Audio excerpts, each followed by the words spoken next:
Welcome to the U.S. Department of Energy's live town hall on advancing U.S. leadership in wind energy. That would be energy derived from wind power.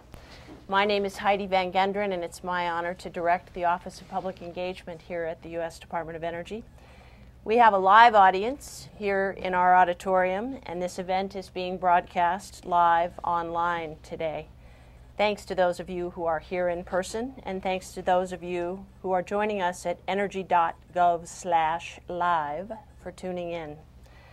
A brief word on the format of our town hall today. We will first hear opening remarks from each of our distinguished speakers, Secretary of Energy Steven Chu and Senator Mark Udall, who will then spend a few minutes in further conversation with one another about the topic at hand. We will then open the floor for questions from you, our audience, which I will take the liberty of conveying to our distinguished speakers. We encourage both audiences, both you here in the auditorium and those of you in Cyberland, to ask questions during the event. For our cyber audience, you can tweet a question using hashtag AskEnergy, email a question to newmedia@hq.doe.gov, or post a question in the comment section on DOE's Facebook and Google Plus pages. And there will be a prize for all of you who can remember the myriad venues through which you can submit a question.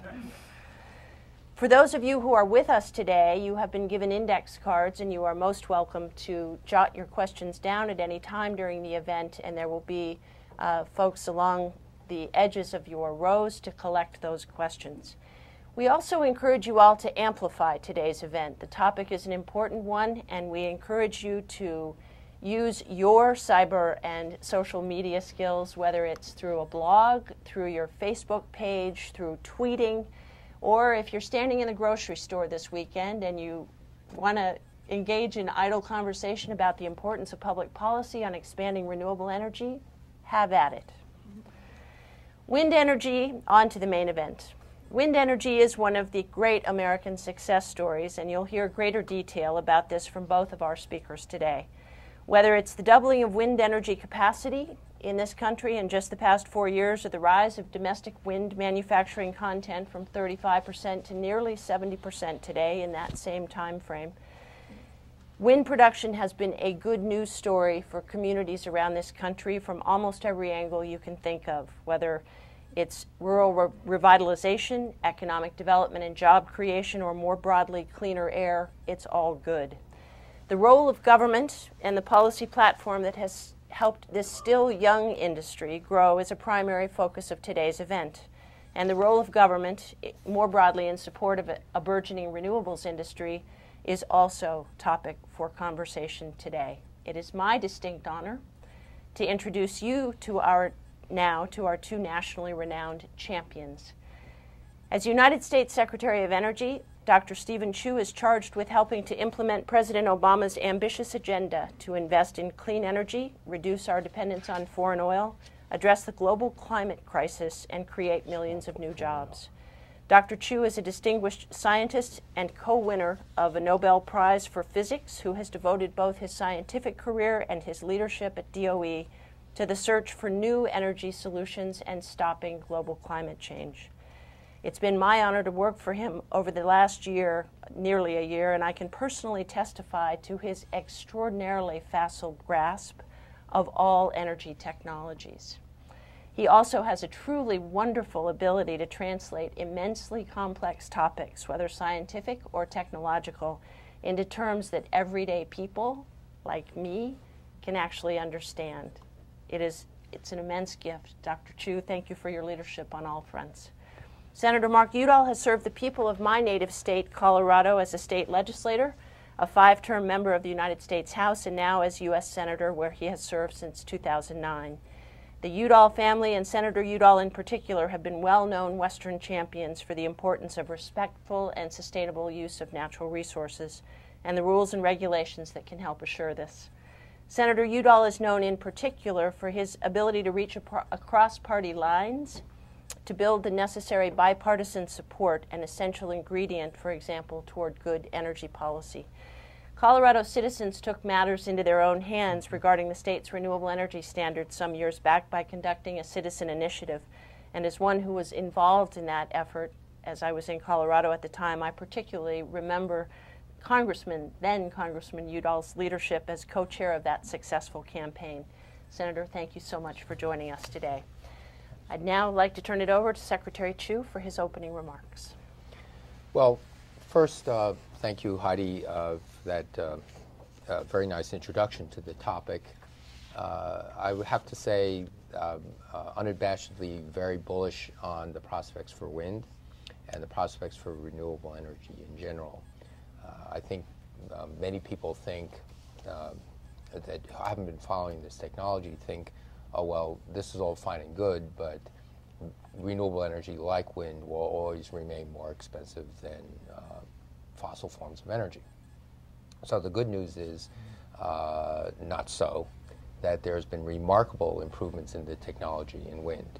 And it is an American success story, but it was an American success story at the beginning. We lost a dominance, but we are getting it back. Very much like the fact that we invented the first airplanes, the Wright brothers, within 1904, within a short decade, or even less than a decade, the lead had gone to Europe. And then after World War I, where we were asked when we joined the war, don't build U.S. designed planes. Please build Allied designed planes because ours are better. And we said, the United States government said, you're right, we'll build your British planes, French planes. But after the war, we said we're going to get it back. A very similar story in the 70s, early 80s. We were pioneers in wind technology. It was just beginning. We didn't stick with it. The Europeans took it over, in particular the Danish, the Germans. And then we are coming back. And it's very, very important that we do come back, and we have to, and we need these policies because this means manufacturing jobs in America. This means supply chain jobs in America. This means clean energy, but most of all, it means clean energy that will be competitive with perhaps a decade, maybe sooner, with any form of fossil fuel, any new form of fossil fuel energy, including natural gas, even at relatively low prices of natural gas. So this is very, very good news. And we have to now prepare. This is coming down the road. So what do we need to do in order to prepare the country, the grid, the systems to accept this power? The fuel is free. The operation and maintenance costs are plunging as they get more reliable. The efficiency is still improving. I see another decade of technological improvements that will help bring the costs down. But it's still very important. We're not quite ready, and it's still very important, and this is my plug, that we have to maintain the production tax credit, but to keep this momentum going. And so it is highly important that we do this, and perhaps we can later discuss that, but that's my plug, and I'll stop now and leave plenty of time for discussion. Thanks. Senator? Heidi, thank you, and Secretary Chu, for inviting me over this afternoon. I always, as I think all of you here, not only enjoy from sitting in Dr. Chu's presence, but I learn a tremendous amount, and we've already had about 10 minutes catching up on battery technology, the latest on solar technology, and of course we've discussed wind technology. Dr. Chu is not only a scientific historian, but he's a historic scientist, as you all know, and the country's been so well served these last 4 years by his taking the helm of the Energy Department. I think President Obama chose wisely. I can't tell you I've got a commitment from Secretary Chu to serve another 4 years, but whenever he decides that his tenure here is completed, we're all going to be so grateful, Steve, to what you've done and accomplished. The state of Colorado, and Heidi and I proudly hail from Colorado. I see some other Coloradans, by the way, Dr. Chu, out here in the audience, has an all-of-the-above energy approach. We're blessed with abundant coal in the northwestern corner of the state. Of course, there's quite a bit of natural gas development underway. We have a lot of free fuel in the sun and the wind. We increasingly are experimenting with geothermal technologies. And of course, we have the National Renewable Energy Laboratory based in Colorado. And again, thanks to you all for continuing to support that important laboratory. I don't want to go over the top and tell you that Colorado is the only state where this is underway. The good news is a lot of states are pursuing an all-above energy approach, but we particularly see it as meeting the combination of factors that Heidi mentioned, the trio, if you will, of environmental protection, job creation, and national security. I serve on the Armed Services Committee as well as on the Intelligence Committee. By the way, my children say the Intelligence Committee is an oxymoron, particularly if you serve in the Congress, but we'll talk about that later. And we see increasingly the opportunity in the world of military doctrine, using our armed forces, the opportunities with renewable energy at places like forward operating bases in Afghanistan. The Navy is undertaking a very robust effort. I know Dr. Chu, you've been very involved in that with Secretary Mabus. So in sum, I'm pleased to be here. I consciously didn't talk a lot about the PTC and the wind industry because I know that's going to be the subject here over the next 45 minutes or so. But let it be known that Colorado's wind energy industry is alive and well. We both harvest the wind and produce the technology that lets us harvest the wind. And Secretary Chu's point about supply chain opportunities in manufacturing are really crucial, not just to those of us in Colorado, but to the entire country. 8,000 parts in a wind turbine. And those parts are produced by small, medium, and large-sized businesses. And when America manufactures, America's going to be strong. So Heidi, thanks for inviting me, and I look forward to the conversation and the questions. Indeed. Do you gentlemen from your respective perches have any salient questions to ask one another before we open it up to questions that have come in? Well, I'll ask the Senator, since I already mentioned it, and I know you're very much in favor of those policies that actually give that long-term signals to industry and to the private sector to invest in America. And how do you feel that's going in Congress? Not as well as it could, but there are certainly some promising signs that we in the Congress understand that investment in R&D, in an infrastructure, and educational opportunities then lead to investments more broadly in our economy. One of the reasons I believe, Steve, that it's just so important to get a grand bargain when it comes to our fiscal condition is that we'll then create an architecture that allows us to have spirited and important debates, Heidi, about what our priorities are. But we've been in this limbo, if you will, for the last year to year and a half to 2 years, you could argue, because revenues aren't matching commitments the federal government has. There is a way forward. I think the Simpson-Bowles approach makes great sense. And I'm optimistic we'll put such a plan in place, and that will send a strong message to the world that we're open for business, that we are going to invest in our future, but we're also not going to push on debt to our children and our grandchildren that's unsustainable. Let me end on this note, and this is close to my heart, and close to my head, and close to Colorado, and close to the country's future, and the doctor talked about this.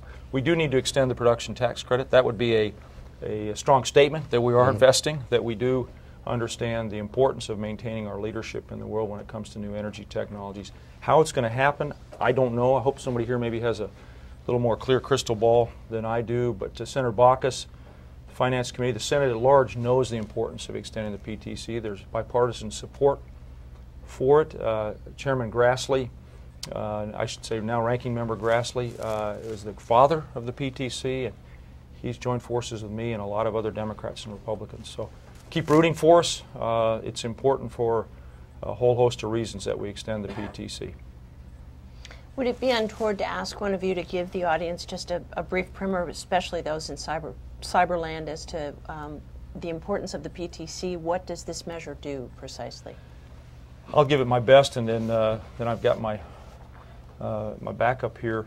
Production tax credit, which has, by the way, been used to encourage the production of natural gas in the past, basically provides for a 2.2 cents on kilowatts produced, and that's the important part of the PTC. It's not a speculative tax credit.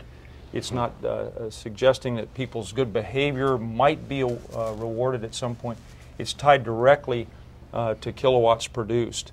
And it's had a magnificent effect in creating a market, not just in locales in certain states, but more broadly around the country. It's helped not only producers but utilities get more engaged. And it's also given opportunities to small-scale wind producers to get into the marketplace. So across the board, I don't think you can argue with the success of the production tax credit. And I'm sure Dr. Chu could elaborate or correct what I just said. You said nothing wrong, so let me just add. So in the last 2 years, we've added about 10 gigawatts of wind capacity. Right now, as we enter into 2013, what we have is sort of on hold. There have been a lot of factories that have been built in the United States, and a lot of supply chains have been geared up, and things are on hold. And if this production tax credit is continued, those things, there will be enough confidence in the supply chain, in the manufacturers to say, okay, you know, America's serious, we're going to continue. I'm afraid, and this is again a crystal ball, so you don't really know, but I'm very concerned that if it is not continued, a lot of manufacturing capability will say, well, look, okay, North America is not going to be serious about this. We can yank the production facilities and move them elsewhere. And so that would, to recover from that, would take a lot. And so right now, I feel that it is very crucial that we just go on and do this so that you preserve the manufacturing capability, that this demand is inherently there. As I said, the prices are coming down nicely. But let's not panic.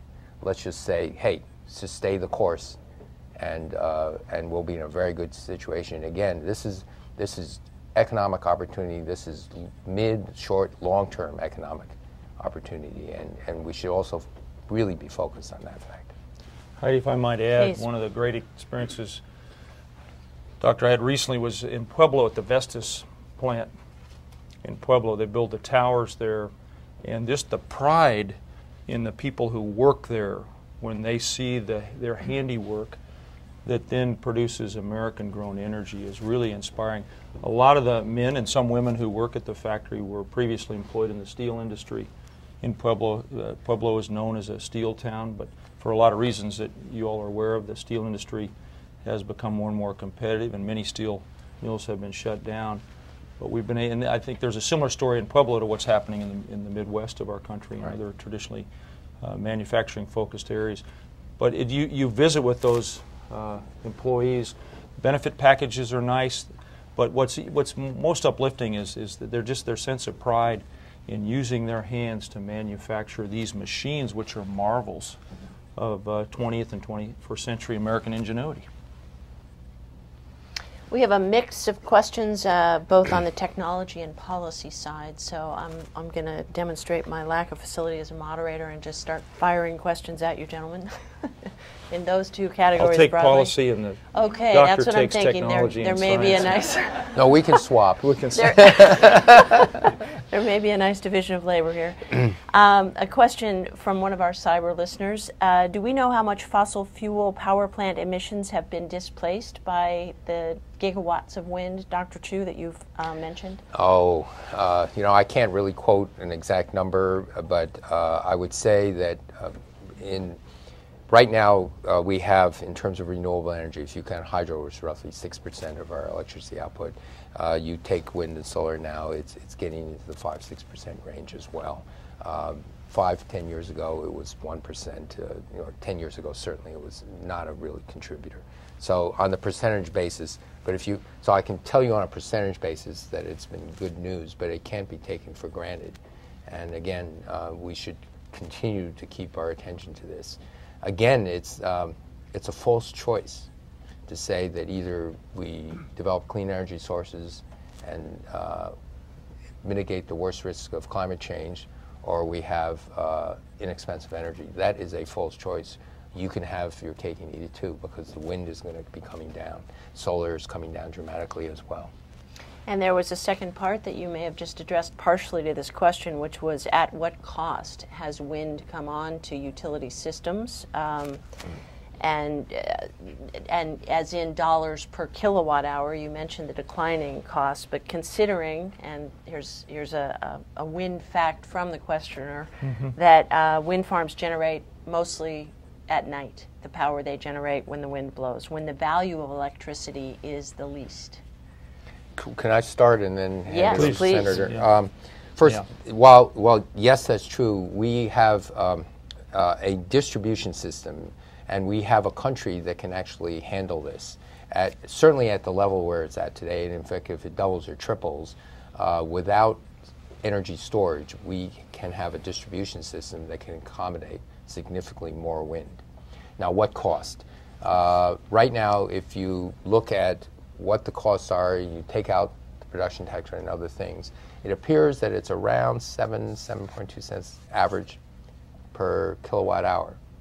Okay, so let's compare costs. Right now, the cheapest form of new energy, I'm not talking about a power plant that's built 15 or 30 years ago, totally depreciated, but the cost of new energy, the lowest cost is natural gas. And over the next 20 years, the EIA, the Energy Information Agency, it's a semi-autonomous part of the Department of Energy, says that they're going to cross, okay, in costs. Now, it depends on who you talk to. Jeff Immelt, GE, says it's going to get down to 5 cents a kilowatt hour in less than a decade. But even if you're pessimistic and say it's only going to get down to 6 cents, this is incredible good news. And so this is something that, as I said, becomes very competitive. And depending, Yogi Berra said predictions are hard to make, especially about the future. But we have a couple of decades of experience curves that show that this trend is continuing. And so that's actually good news. And so the costs are again, we have ample evidence. It's not wishful thinking.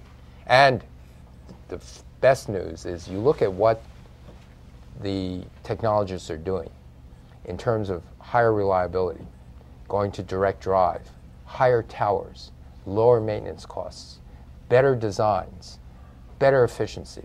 You have technological headroom for about a decade. And so you don't see the lowering of this and say you've bottomed out, it's as good as it gets. So you get at least 10 years of better stuff. And that's why it's so exciting. Secretary's vision and scientific knowledge in effect becomes policy. That's why I love sitting with him when you listen to the way in which he creates a nexus of the opportunity, the history, and where technology meets all of that. Heidi, two things I'd say, and I want to acknowledge up front that sometimes we talk about energy and we don't separate out transportation fuels and electricity. And I want you all to know that I'm not intending to do that here, but think about the externalities of fossil fuel dependence, particularly when it comes to oil. But also think about one of the visions that we all share, which is a more electrified transportation system. And as we produce more electrons in a cleaner, lower carbon way, then that expands our capacity to move to an electric-based transportation system in some significant percentage. That's number one. Number two, Heidi mentioned in Colorado Amendment 37, which created an RES, a renewable electricity standard in Colorado, which is now 30% by the year 2020. We started out with 10% by the year 2020. A group of us, Republicans and Democrats, Doctor, went to the voters in Colorado and said, this is going to cost a little bit more, but we think this is the future. Again, when it comes to job creation, environmental protection, and national security. And I see one of the leading utilities in the country, Xcel, is here, and Xcel joined forces with all of us and added some programs and options for consumers where you paid a little bit more of a premium, but the marketplace spoke. So Coloradans were willing to pay a little bit more to benefit in the ways I just outlined. So yes, new technologies generally always cost more. Think about cell phones or the numerous medical devices and on and on and on. But this is well worth the investment, in my opinion. A slightly broader question. The expiration of the PTC is incredibly detrimental to wind turbine manufacturing industries and its supply chain. But on the assumption that we can extend the PTC, what else do we need to do to expand the domestic wind industry? Well, I'll begin. A couple of things. First, transmission distribution is a critical part of that. The amazingly good news in the United States is we have incredible wind resources, perhaps some of the best in the world. We also have incredible solar resources. Another good news is we're in the areas where we have these resources that require land. We actually have not densely populated areas. Okay, it's a very different situation in let's say, parts of Europe. So the good news is that you can put wind turbines in places which are not very populated. The bad news, they're in places that are not very populated. So you've got to get the energy to people. And so transmission distribution systems, streamlining the way, how do you site the lines, how do you get local approval and buy-in for that, and actually how do you do that in a timely manner is one thing. Another thing is that we have incredible wind resources offshore. But the issue there is, right now, it's candidly not as inexpensive. The biggest issue being the corrosion of a salt air environment. We're not letting us, we're investing in this. We think that it's a technologically surmountable problem, but then you have, again, a whole set of new resources of renewables now nearer population centers. But that's a technological issue I think we can solve. Transmission distribution is a known issue, but there are all sorts of stakeholders that have to be engaged and brought along on that. But that's also something that, again, public policy is a very important part of the solution. One additional opportunity might be, as we extend the PTC, and I'm speaking as if it will be extended, is that we then look to the next generation of market-based incentives. And there are a number of ideas that are being surfaced and floated right now. Applying master limited partnership concepts to renewable energy companies, looking at how the investment tax credit is utilized for particularly capital-intensive industries. And then there's Senator Bingaman's Clean Energy Standard concept that's circulating. And then finally, there's the RIC, which I think some of you in the audience probably could explain with more facility than I could off the top of my head. But that's a mechanism that would reward utilities for bringing more renewable electricity onto the grid. And there are economists and others that think it may have real reach as we move into this next era of renewable energy development. So those are some ways in which not just wind, but renewable technologies of all kinds would be further encouraged. For the audience out there, I probably know most of you know what a master limited partnership is, but let me just factually explain. You can have what's called a partnership, where a group of investors want to invest in something, and that partnership is actually, the flows come from the partners into a business and comes back. A master limited partnership allows a wider class of investors to participate. Ordinary citizens can say, okay, I want to buy a share of a master limited partnership, for example, in a particular project like a pipeline. It's not a particular pipeline, but Kinder Morgan, that makes a lot of pipelines in the United States, is a master limited partnership. You can buy shares in that. They give you returns on your capital. It actually makes the cost of capital for pipelines much lower. And it's pretty good returns. Last year, about 6.8% return on a very safe investment. And so the discussion in Congress now is whether those master limited partnership structures, which are available to fossil fuels, the fossil industry, oil, coal, gas, pipelines, should also be made available to renewable industries, wind, solar, and other renewables, just to level the playing field.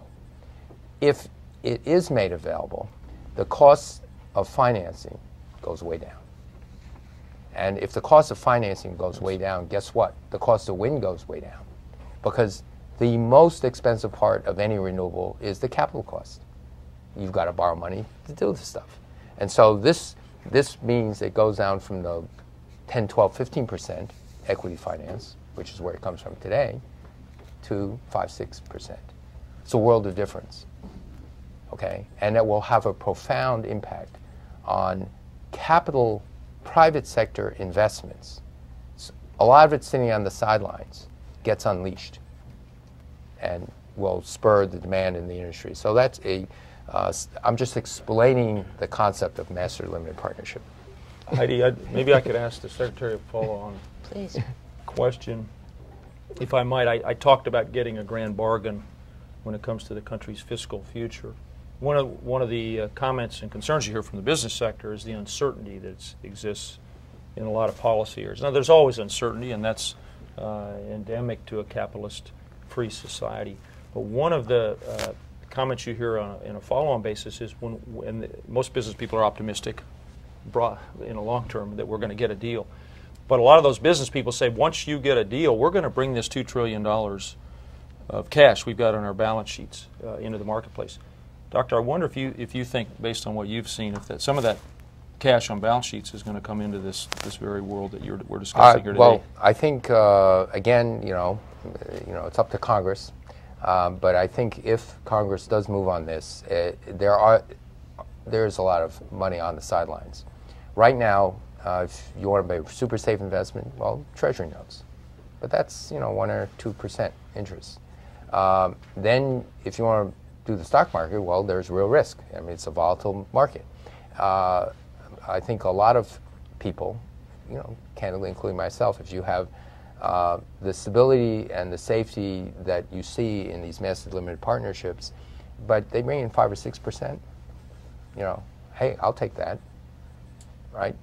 And it's also something I believe in. So there's a lot of money on the sidelines looking for very safe investments that don't want to, go and invest in stocks. Or solely in stocks. You need a diversified portfolio. It's not only true of individuals, but it's true of pension funds. It's true of a lot of other groups. And so that's the opportunity that one has before us, if one could. But it's something before Congress. Up to us. That's up to these guys. Have I got a deal for you? I get it. Senator, in addition to the litany of policies that you described, we have a question from someone in the audience here today that notes, in addition to the PTC, domestic manufacturers supplying components for the clean energy sector would also benefit greatly from the Advanced Energy Manufacturing Tax Credit, which expired in 2011. How do you both view the future of that credit? Any opportunity there? Is that part of a tool that should be in the toolbox? In an ideal world, it would be a part of the toolbox. My focus is on the PTC, and I'm pretty single-minded about it. If you all have been subject to my 28 speeches on the floor of the Senate, highlighting an individual state every time I go to the Senate floor, and I think I'll be back there tomorrow talking about Hawaii. We're going to get that PTC extended. Then in a broader conversation, we ought to look at what's worked. I look forward to, by the way, to Senator Wyden and Senator Murkowski's partnership on the Energy Committee as the new Congress is seated. To that, I'll add, what the Senator said, some time ago. We do have fiscal responsibilities. And the emergency takes this very, very seriously. And so you can't have everything and everything that you want. And so if you start to prioritize what you want or what you think is the highest value, I think you look to those things that have the greatest leverage. I personally agree with you that the production tax credit has incredible leverage. And again, it's not going to be needed forever. Yeah, forever. And the other thing is things like master limited partnerships, which really don't explicitly use taxpayer money because it's providing a private sector opportunity for investment that would not have been made.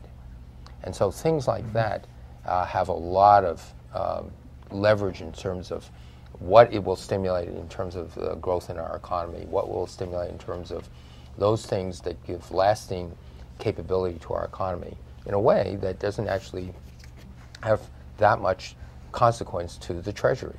And so again, so one has to focus on those steps that really can make a difference in a limited budget scenario. A technology question that focuses on the need to modernize the grid. The questioner asks, can the grid be modernized? And back to your question or your observation on the role of the public sector in a policy platform that would unleash private sector investment. Can the grid be modernized with the current group of private enterprises, or will it have to be made a public utility? I don't think we fully know. I would tell you that when the Energy Committee did a lot of detailed work in the 09-010 timeframe and created, I think, a product that was defensible and forward-looking and far from perfect, I should add. There was a significant provision to try and cut through some of the red tape and the regional differences and create some ultimate decision makers in making, Heidi, when it comes to modernizing our grid.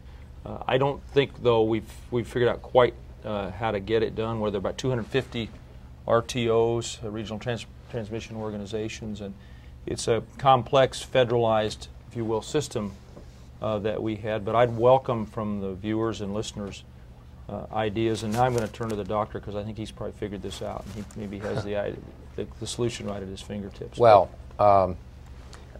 No, I don't have a solution at my fingertips, but let me just tell you that the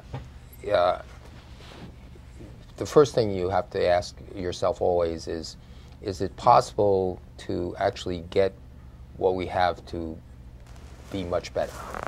And if you can do that, and you don't have to do radical surgery, if you will, it might be better. I don't really know, but we've started convening all the stakeholders, utility companies, people responsible for transmission distribution, the merchant suppliers of energy, all the regulators, because this is a state-regulated and locally regulated business. There are great opportunities.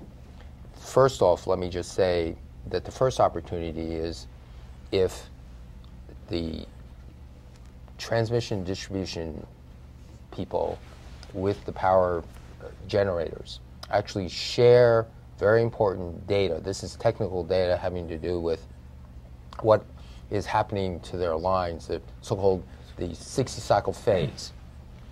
We will be much more robust against blackouts and cascading blackouts. And the good news is, actually due to Recovery Act investments, we've been distributing these so-called synchro phasers, and we are trying to get all the power companies to say, let them be available at least this very important phase information. So it turns out that you can have some instability start up somewhere in, actually this is actually a true story, it starts in Canada. It goes into the transmission systems, right? And its tail end is oscillating in Florida. And you want to damp out these oscillations as quickly as you can, where otherwise they grow, and it's these oscillations that lead to these cascading blackouts. Okay, so number one, robust grid. Number two, there's money to be made by everybody. Because if you can use your assets better, your transmission and generation assets across boundaries. Let's say you have a shortage, I've got a temporary surplus. I can sell you, and we can both, we have to invest less in less backup if we're allowed to swap. And that's where, so what you want is a complete system that integrates fossil fuels, existing generation plants, with new renewables. And as energy storage, as it will, gets cheaper and cheaper and cheaper, you have to integrate that into a complete grid system and a distribution system that goes across those regional transmission boundaries that the Senator was talking about. So you have automatic balancing, imbalancing, swapping. And everybody will actually can save money, save investment, but the issue is how do you bring this because many companies, this is confidential information. This is very important for my local business. I don't want to share it. And so one of the things is, how do you encourage people to begin to share it so that everybody gains? Dr. Chu and I were talking before we all gathered about the potential for distributed generation. Many of you in the room are familiar with that concept, and I think we will see the growth of some distributed generation, which by its very nature does not need long transmission corridors or lines to be available. And as that unfolds, particularly in certain areas of the country where there's abundant wind or particularly sun, you may see some interesting challenges for the incumbents, for utilities and other power providers, as some of us have more and more interest in producing power on our own homes and in our own businesses. I think it's a problem we'd probably like to have, but it still will bring some challenges. But again, it's a false choice. Don't say to yourselves, you're going to be distributed generation or a big interconnected grid. You choose. You want both. And so you need a big interconnected grid for the backup, the stability, everything else. But you're going to have distributed generation as the rooftop solar becomes less and less expensive. Already companies are beginning to convert to gas generators or fuel cell generators that would generate their own electricity. We need new business models for the transmission distribution companies and the utility companies. Otherwise, they see a dwindling supply chain, but we need to think about those things. Mm-hmm. So these technologies are going to change the world. We've got to do this and think about this today because it's going to be very important. We don't want to be like the publishing industry, and all of a sudden, some technology has come and there's collateral damage, and especially in the cost of energy. We want to keep the cost of energy. To promote industry, we want to keep it low. We want to keep a stable system. But these are problems that we have to think about, and it's going to be both. It's going to be distributed generation and storage, plus an interconnected grid. Is there a parallel, Doctor, with the way data flows now from belt-based and purse-based smartphones to still central computer systems to everything in between? Is there an analog there with what you're describing? Well, with energy, you've got a lot of different systems that we want to try to integrate. There is an analog in that the fact that technology has really transformed the way we use information, the way we transmit information, that has profound implications in publishing, in entertainment, music, film, video, you name it. There is your smartphones are the chips in your smartphones, the computer in your smartphones are more capable than what used to be on desktops, let's say a decade and a half ago, what used to be on mainframe computers 25 years ago. And this is going to continue. But there's a lot of stuff in your smartphone that's actually communicating to, quote, the cloud. The cloud, yeah. that you are very, very connected to. So you've got in your possession, you carry around with you a very capable computer, but its lifeblood is also in the cloud. And these like Siri and other things, their voice recognition patterns, they're actually communicating up there. Believe it or not. Up there in this brave new world. Gentlemen, we are running out of time. I just want to ask one final question. We have a number of wonderful questions in the queue that we will not have gotten to, and we apologize to those of you who submitted and did not hear your question. But final question, how can we ensure women and minorities are involved in wind energy jobs? My take would be that we need to continue to invest in and support particularly community colleges, vocational opportunities, as well as emphasizing the STEM disciplines in those institutions and institutions that draw our eyes more readily, the land-grant college universities and state universities. But there are a number of excellent programs in Denver and in Colorado, places like Red Rocks Community College, down at Adams State, which is down in the valley, Alamosa, which has one of the most exciting solar resources because it's high elevation, cool ambient air temperatures, and 320 days of sun. And in many of those locales, the feedback loop is becoming more well developed, Heidi, when it comes to those employers' needs, working with that community college or that vocational school to quickly train up people in those communities to be a part of this new energy economy. And in many cases, that includes women, in our state, Hispanics, African Americans. And so this certainly is an opportunity that is available to all Americans. And it's again why I'm so passionate about the future and why I love listening to Dr. Chu's vision, because this is happening. I mean, there's some naysayers and there are people who are beholden to the incumbents and can't really see the future. But this is happening. This is our future.